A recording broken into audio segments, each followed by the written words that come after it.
Before we start the video, I would like to thank EA for allowing me early access to this update. I hope you'll all enjoy it as much as I have. In 1999, the WRC was in one of its peak eras. 7 manufacturers and no less than 8 champions or future champions in works drives that season. While Mäkinen would go on to secure what would turn out to be his last championship, and the last for a Group A car, the year was in the news because of another championship. The FIA 2-litre World Cup was home to the celebrated F2 kit car rules. High revving, naturally aspirated engines, lightweight chassis and front-wheel drive, and roughly the same horsepower as their four-wheel drive counterparts, but with a better power-to-weight ratio. It was seen as a stepping stone for teams to build up experience to enter the WRC, like Peugeot and Seat had done in 1999. However, the FIA had overlooked a small loophole in the rules. Only 3 manufacturers, Renault, Hyundai and Volkswagen, entered the entire championship. 8 manufacturers would enter select rounds.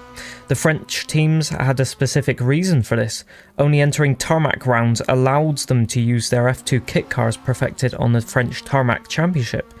With less suspension travel and ride height, these cars were ill-equipped for gravel, but monsters on tarmac, with Peugeot scoring back-to-back podiums in Corsica in 1997 and 1998, and could have even won in 97 had it not rained mid-event.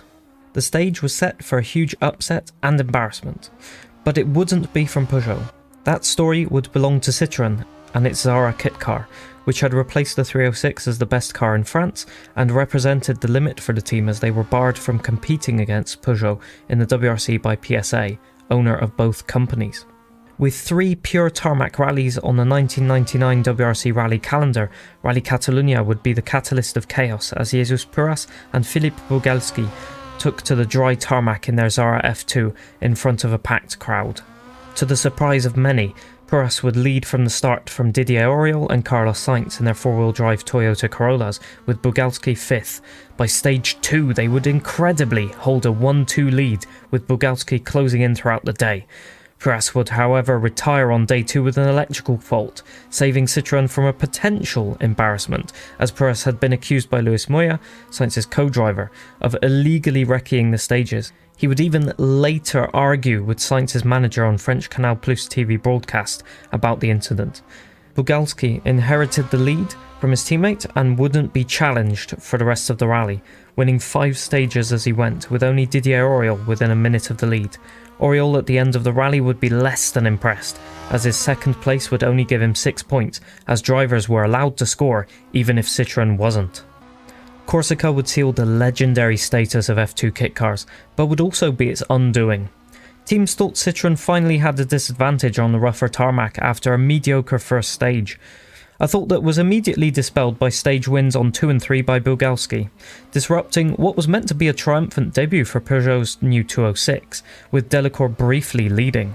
To everyone else's dismay, Puras would end the first day 3rd, Bugalski again 1st, upsetting the order of importance in PSA, with Peugeot's Delacour in 2nd. While nobody knew it, this was a sign of what was to come for the WRC.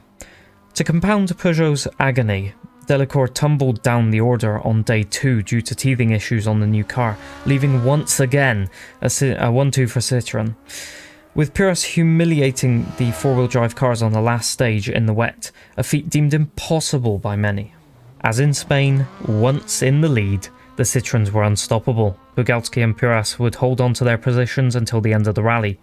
With no 206s in the points at the end of the rally, the upset at PSA was reaching breaking point.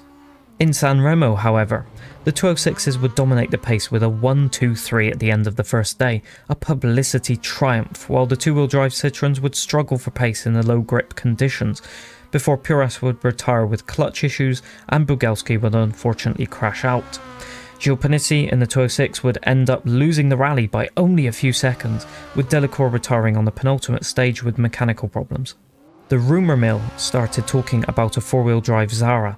However, because of the politics at PSA between Peugeot and Citroen reaching a boiling point, the project was kept on ice for the WRC until 2001.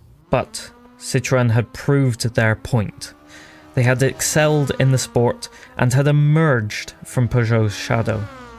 Eventually, the Xsara would be paired with a young prodigy named Sebastian Loeb. The rest is history. At the end of 1999, the F2 category was no more, the FIA deeming that the mockery was too much, and the teams complaining about the rules disadvantaging them was getting a bit old. It was replaced in spirit with the S1600 category in 2001, which would again allow Citroen to prove their front-wheel drive expertise. The Xsara F2 Kit Car is the last two-wheel drive car to win a stage and rally of the WRC, at least so far. For the French, it is remembered fondly as the memory of Philippe Bogalski, a prodigy by himself and a pathfinder for the Loeb Citroen dominant.